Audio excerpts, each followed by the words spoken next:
How's it going, guys? Welcome back for another episode, and for newcomers, welcome to the channel. If you've been following up to this point, you've already seen that I've taken out Ninja Gaiden in episode 1. Episode 2, we did a 2-player fun challenge. I tackled Contra with Richard. For those of you that saw episode 2, you saw that we actually had to push through quite a lot of sun glare, and also the fact that Richard re-tweaked and aggravated his ankle and knee from previous injuries. Although we pushed through like a champ, we'll probably have to wait at least 2 or 3 months for him to come on back here at 100%. As if starting your day with a co-op Contra run wasn't crazy enough, I definitely felt like there was a lot more to prove. I wanted to tackle a solo run, but without the Konami code while running. The run ended late. I managed to barely get through it, although I was running in the dark, and since it was so late, David actually took his computer that we use for footage and the SD cards so he could work on that, and then I could pick it up from him the next day. And you might be wondering why I'm talking about all of this again. Well, when he took the footage, I didn't hear about it until the next day when he was working on it. Although our gameplay footage is uncut and the NES mount camera is pointing at me the entire time, my head camera pointing at the TV actually got corrupted in its largest file that shows the entire run. All we have are the first 30 seconds, and then it's corrupted.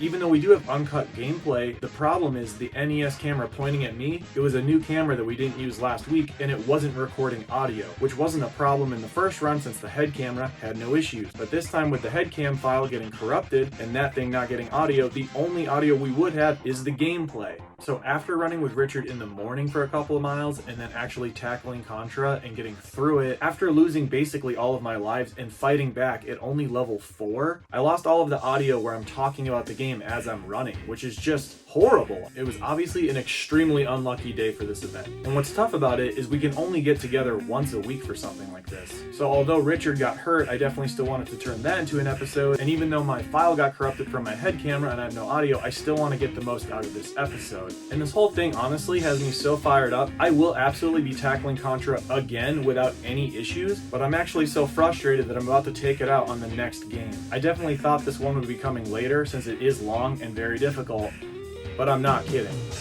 I'm so pissed off about our audio and our file getting corrupted that I'm going to go against Battletoads next time.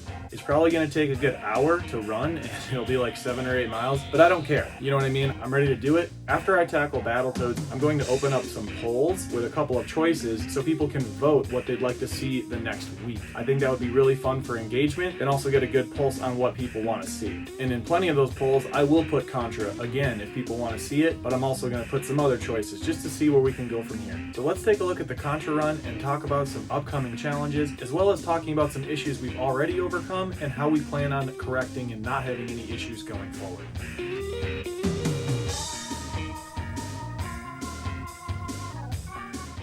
So at this point, we're just looking at the only audio visual that I have from the head cam. And the thing in the bottom right is actually a cord and an NES controller. At this point, I have my hands up by my head and I'm trying to make sure the head strap is comfortable and like fitting right. Who knows, maybe I'm even thinking that the camera's not running at this point, but I'm pressing the record button trying to get it to work. I don't exactly know, but it's at this point right here, it's when it separates into another file. I'm just getting a and it's not readable from that point onward. But looking ahead here, this is officially where we have the laptop in his front bag and it's capturing the footage. I'm just standing in back, I'm sure just talking to the camera as if it's recording what I'm saying. At this point, now that we have the capture card going in his laptop that's in his front bag, I'm just getting prepared to actually loop the NES cord around the mount camera on top of the Nintendo just to take out a little bit of excess slack. But we're just watching the demo here that always plays until you press start.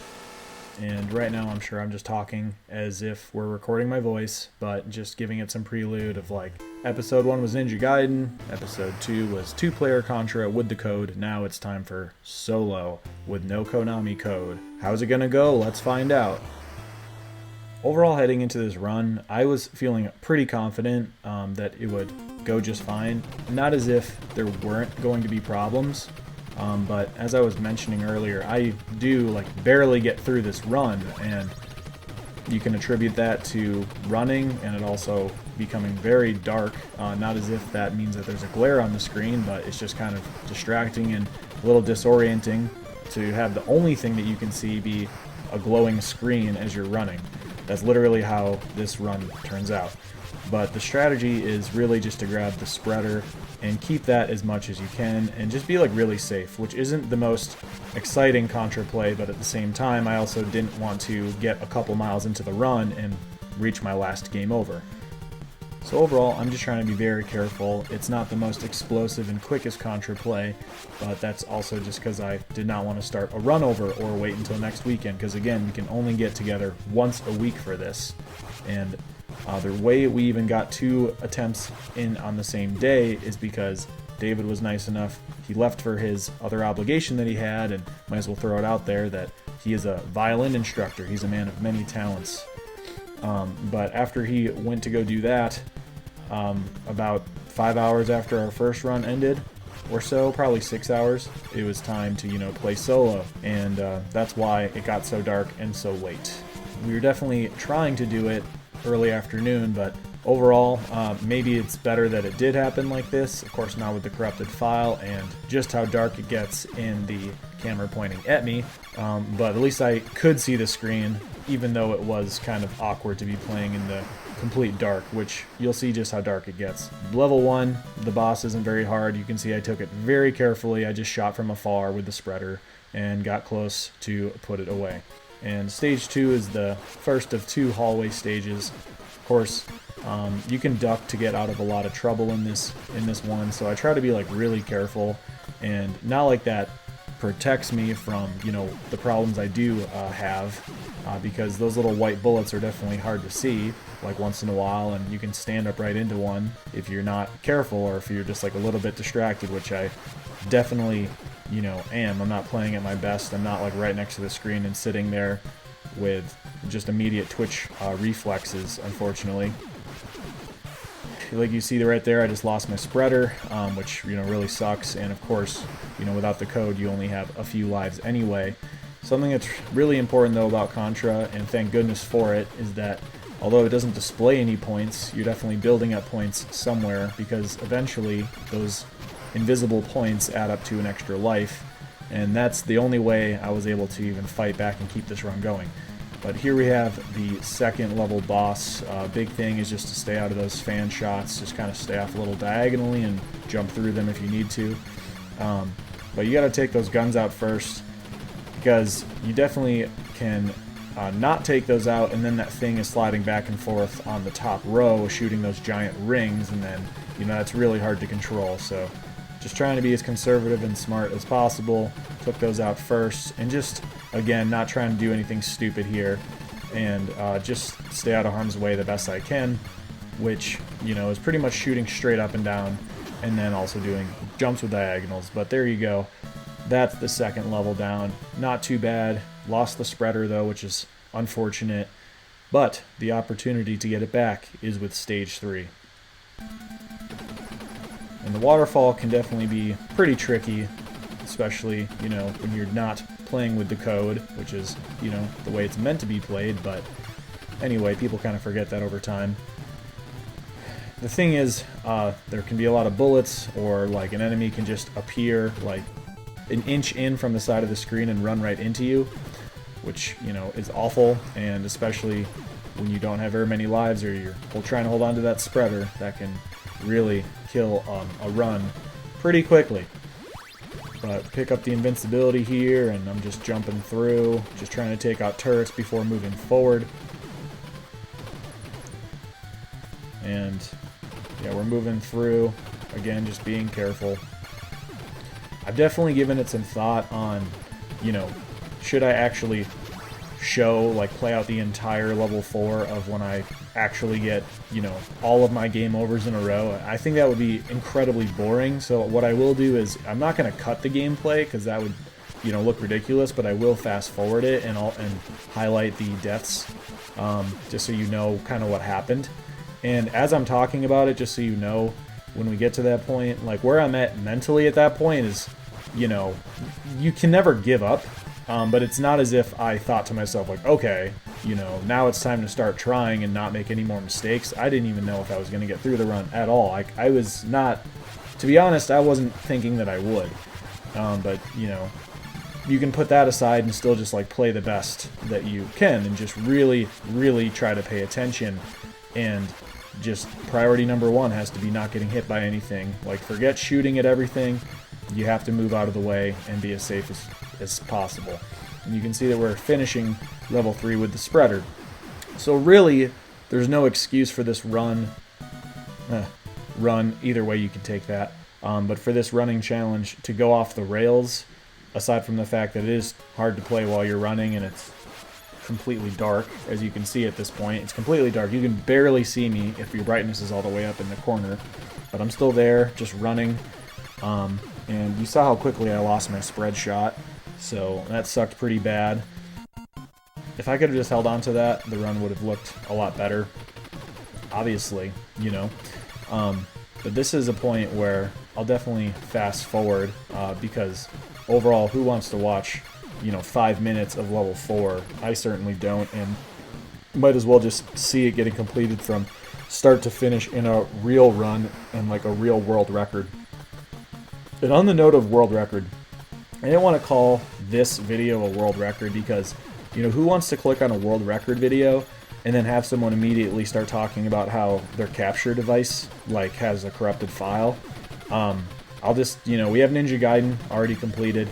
Contra is going to absolutely catch it for me next time. Not happy at all about how this finished up. It's pretty crazy to, feel like you're doing all the right things, as in, you overcome those obstacles and you still somehow manage to come back from not having any lives left or game overs. You come back from not having any lives or game overs left while you're running, and running for longer than you might have even planned, because the run took as long as it ever should without the Konami code. It took a surprisingly long time, because that's what you get when you combine careful play along with the max amount of deaths and game overs, really, that you can have. And the timing of the game over and deaths were awful too. Like, I got pretty far through level 4, and when you get that game over, and you're 6 rooms in or whatever it is, minutes in, and you get sent back, you're really just running for 10 minutes and not getting anywhere. You can see that on my attempt before I actually do get through it, I do get to that boss screen, but unfortunately I'm just standing a little bit too far to the right. I just needed to be a couple of pixels more to the left, and that thing would have slid right by my shoulder. But here we are with my last continue on level 4. And overall, it's the same kind of idea with level 2, but there's just more going on. You have to duck to stay safe, aside from those guys that throw the grenades and hit the ground and blow up. But like I was saying, at this point, I'm just trying to do everything I can to focus on not making any ridiculous mistakes, because it really is all entirely up to you if you get hit or not once you know what's going on in this game. And that might sound funny, but really, just stay ducked and don't make horrible decisions is what I keep telling myself, and you'll actually get through this. And as you can see, bottom left, it's completely dark, so I'm just playing on a floating screen, and it's not the easiest thing to do while you're running. But we do get through it this time. Overall, though, while I'm working on this, I definitely want to talk more about ideas. And as you can see, I even die here. When that happened, I definitely was thinking, you're just running out of time, basically. You're running out of resources. You're not going to have enough lives to finish this. Because there are some points in the game where it's you have to leave yourself some kind of buffer. Dying a couple times can just simply happen if you're not perfect. And I know I'm not going to play it just perfectly while I'm running. But overall, some ideas that are coming up that I definitely wanted to talk about while I'm getting to the boss. When I've mentioned that there's going to be some crazy stuff going on with this series, I was definitely being serious. So I have these listed on the Patreon as well. But it's not just going to be NES challenges, that is for sure.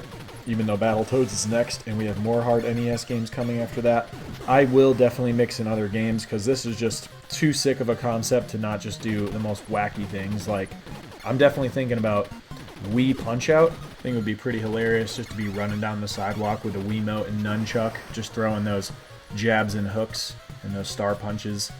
So that'll be pretty hilarious. But other things, I'm just going to read down the list while I'm working on Stage 4. So Battletoads for NES is next. Just might as well rip that Band-Aid off. And the idea with this series like I was saying, is not to stop at the NES, but the NES is the first console we used because it has short but challenging games. So it really just makes sense. It's not like that means that there aren't games you can't beat in 30, 40 minutes, or under an hour for other consoles. It's just not nearly as common. But just going down the list here, and these are not all of the games that I've thought of, but this is like the smallest list that I knew I should at least put down on paper as a place to start. As you can see, we're getting to the boss screen, by the way. I better talk some about that. There are some, enemies that just run on the first and second levels that you need to shoot down before they jump down onto your plane or right onto you. And as you can see, I jump right up into another bullet. So at this point, I have no continues and no lives left. And look at that, I just got a 1-up. You can see that I just got one back. But this is like where things are really tough because, it's already hard to see these bubbles, and you can just see that this is ridiculous. Like, this is my fight or flight mode right here. This is when I know that the run is, everything's depending on this. These bubbles are all over the place, and without a spreader, it's very hard to effectively take those out and put damage in on these, like, 2 Decepticon heads, as some people call them. But as these are flying down, I've managed to get one of them defeated, and at this point I know that it's, like, at least possible that this run's not just going to end and we won't have to have some depressing walk, back to the beginning of the trail in the dark. So I'm just fighting for my life. The original audio is me just breathing, and at this point, letting out a big cheer. Of course, David is cheering up front because he can just hear that I've been struggling with this level for minutes.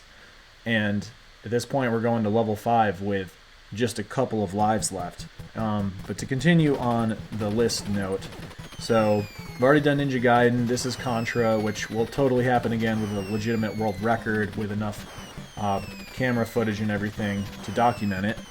But Mario 1, of course, think about doing that maybe within the same run without warps and with warps, because with warps, as people know, can be like very quick, and if I play really well and don't die very often, it's only going to take 6 or 7 minutes. And I don't know if I'm going to break it up into 2 separate runs, but doing it with warps to make that short run and then just immediately starting the game again. And by the way, if you're thinking I get through this level without dying, that's actually not at all what happens. There's a guy in the back of the screen that fires a bullet that hits me. I believe I'm trying to duck and go through the floor below me, running in the dark, and it's a little cold out, but whatever, I'm not thinking about that.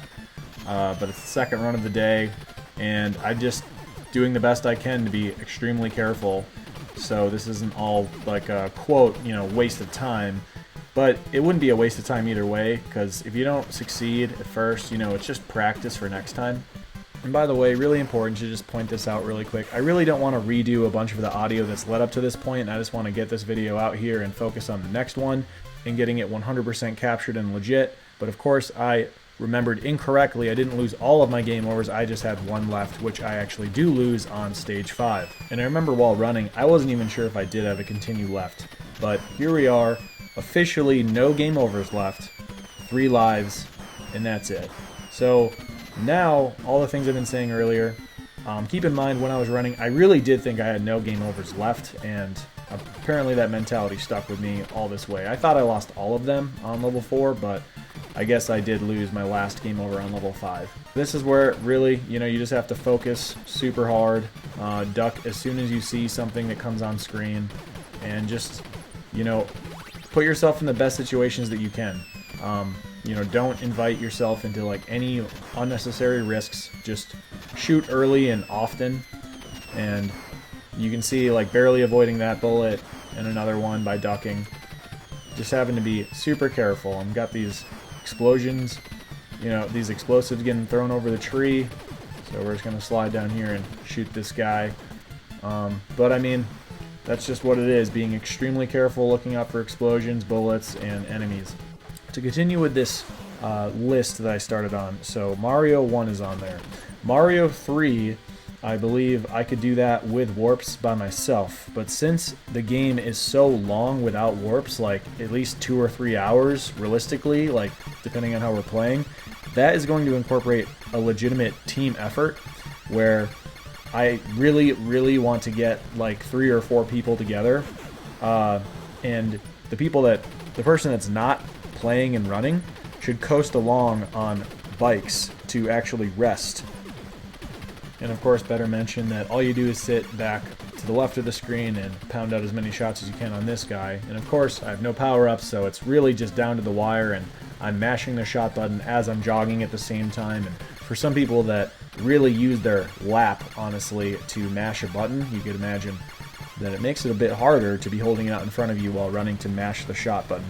But like I was saying, Mario Bros. 3, if I can get a few people together that would ride along for this like 2 to 3 hour adventure, that is what this would look like.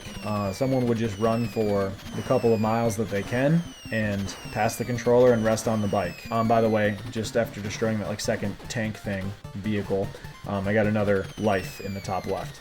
So that was really important, big part of the run. I'm sure when I was running, I even let out like a yeah, because I was feeling it.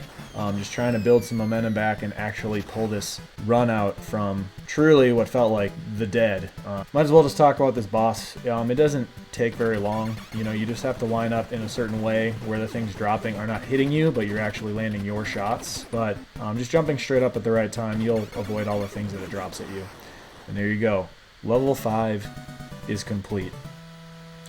So Mario Bros. 3 though, with that group of a few people, you run your couple miles and then you rotate with the person that's on a bike, and then they're playing. And yeah, I just think that would be insane, but I won't continue to talk about that one. Punch-Out on the NES would also be hilarious and really challenging. Ghosts and Goblins on the NES would obviously be horrific, but you know what? I'm just kind of feeling insane at this point, and it's on my list. And speaking of insanity, Silver Surfer is on my list to complete while running. I just think like this channel could break a lot of ground in just some bizarre ways, and I think that that's a really cool bucket list item, honestly, to say you beat Silver Surfer while running at the same time. Like, that's pretty darn intense. Just real quick about this level, as you can see, the things you have to look out for are these fire obstacles that just shoot right out at you, and this is a pretty tense moment actually in the run, where I jump over to shoot down and get that invincibility unlocked. What you have to do is you jump to the right to get the fire to come out. You see I barely grab this thing before I get blown away by that fire, which would have been awful. And now, since I'm invincible, I'm just using the most of it that I can and just running to the right, not wasting any time, because the further you can get means the more obstacles that you can get past, but it always dies out right before you encounter that thing anyway, that last fire going downward. But we're already on level 6's boss, and this guy is a pretty big pain, to be honest. Like, he doesn't have to be that bad with the spreader, and if you do well, but see, I get hit by his third disc. He's hard to read because sometimes he'll throw 1 or 2 or 3. And sometimes he'll throw 1 and jump, or throw like 2 in a row, and the way the jumping rhythm with the way he throws that, you will not perfectly jump in between them. But anyway, I managed to barely close that out, and I get another life. So thank goodness. We're going into level 7 with just rest 3, which literally means, you're playing with 1 of your lives, and there's 2 remaining in the top left. Alright, let's continue the list, but real quick I'll just mention, you can see that there's a lot of things to pay attention to here, and while I'm just running in the dark, I'm just like, I wasn't even sure if I'd get past level 4, so I'm really just trying to make the most of this, and I get so close to dying right there.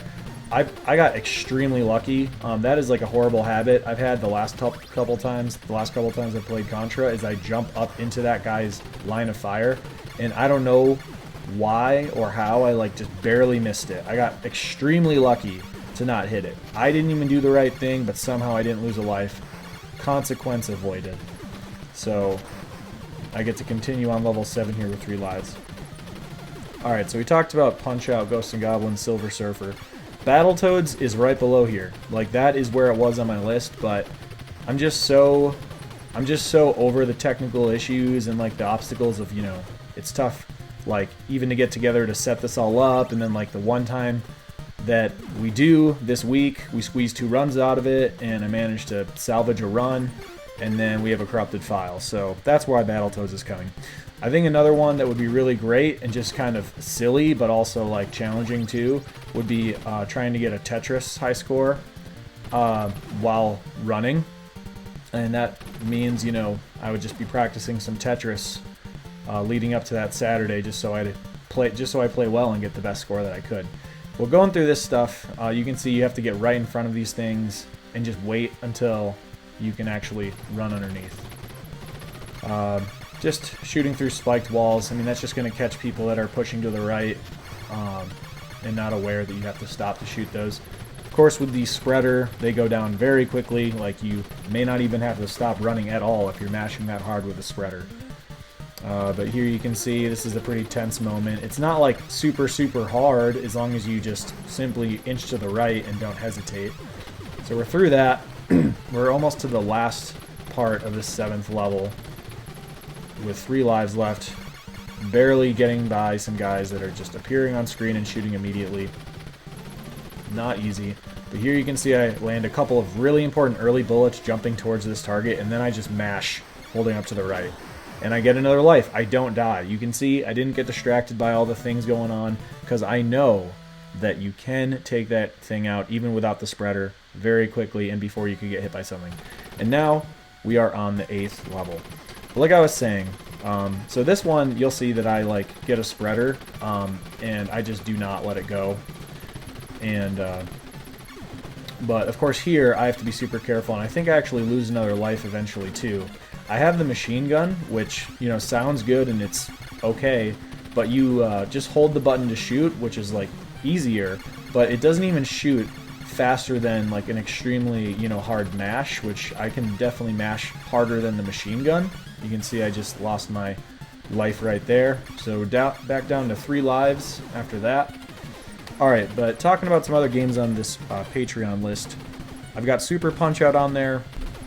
I've got Turtles in Time, which I think would be a great 2-player game for Richard and I. Also, Super Mario World, with warps and without it. With warps is something that I could do if I just get to that secret, you know, exit and use Star World to go into the last level, or the last world, I should say. But anyway, as you can see, I finally pick up the spreader, and this is when I realize, okay, you have fought back, and despite what you thought would happen, which is not finishing the run, you're actually going to finish it. So you can see that I'm not, you know, bulldozing through everything with the spreader. I am just waiting. I don't want to like run forward and get multiple enemies on the screen at a time. So just doing my best to keep everything at bay, and I desperately want to get there with the spreader to that final boss. And you can see I actually got another life, so I have 3 extra lives at this point, using my 4th one. And here we are, just trying to carry the spreader all the way there. I'm just going to run past that thing because we scroll past anyway. And I get there, and I'm just hammering like crazy, just trying to get this fight to end, and here we go. The fight's over, and I lost one of my lives, but that's okay. Because you know what? The final boss is done while running, and this is where we just cheered. We were just so pumped, because after almost losing the run like halfway through the game, I managed to still beat Contra with no Konami code while running. And this is where you are unfortunately missing out on our super authentic and genuine cheering. But when I go to turn off the game, I'll make sure to put it on the full screen. You can see me again, since I do get close enough while the TV is still on to see me. So there's that. But before we wrap up this video, guys, I just want to say thanks for watching. I'm sorry about the technical issues. The things we're going to do to fix that is make sure that the mounted camera is recording audio, and also probably just to grab another SD card, because this one was old and small anyway, just so we don't have corrupted files again for the head cam. The other games that we're going to do, though, on the N64 list, I want to play Mario Kart, whether that's playing through the Grand Prix on 1 player or even 4-player madness or 2-player Grand Prix would be hilarious. Smash Bros would also have some great potential. On Mario 64, though, beating that game, I think it'd be awesome to get a team challenge going again for that one, to beat it the legitimate and intended ways with all the stars. But I am aware how to beat that game with 16 stars. Some of you are probably aware of what I'm talking about, but there are a few glitches you have to do that are really not that easy to do, especially while you're running. Some of them include like some really precise inputs and timing, honestly, especially to get Mibs, that dang rabbit, out of the basement, use him to push through that 30-star door, as well as mashing A stay while you backwards long jump through the 50 and 70 star door, but I would love to get this 16 star run done while I'm running. Also, Pokemon Snap, if done optimally, only takes less than a half hour. I've never done that, but knowing that it's possible and the world record's 23 minutes, I absolutely have to do that. And that's basically like an on-rail shooter type of gameplay anyway, which makes me also want to bring up Star Fox is in the discussion at some point. Also, F-Zero, F-Zero X, doing those while running would be insane. But that's all I've got for now, guys, with plenty more like in my brain, but these are the ones on the Patreon list. I'm looking forward to seeing you guys again soon for the Battletoads video, and also remember, this channel does have scheduled uploads on the 15th and 30th of each month, where we rotate between 8-bit, 16-bit, and then the 32, 64, 128-bit era. I'll probably have another review done before the 15th though, just throwing that out there. Also, I will have to be sticking though pretty soon to the 15th and 30th for reviews, while also getting in as many of the biking episodes in as we can. The most that could happen is once a week, but realistically, just with life happening and me starting my next career in software sales, actually, there's another corporate ladder to climb. I'm certain that it won't be as often as I would like, but hey, that's life. We got to get back into that next career, and hopefully at some point this YouTube channel can take off. So thanks again for your support. The Patreon link is in the description if you'd like to hop on board with that. Otherwise, hope you have a great rest of your day, and I'll see you for the next review and the Battletoads while running episode.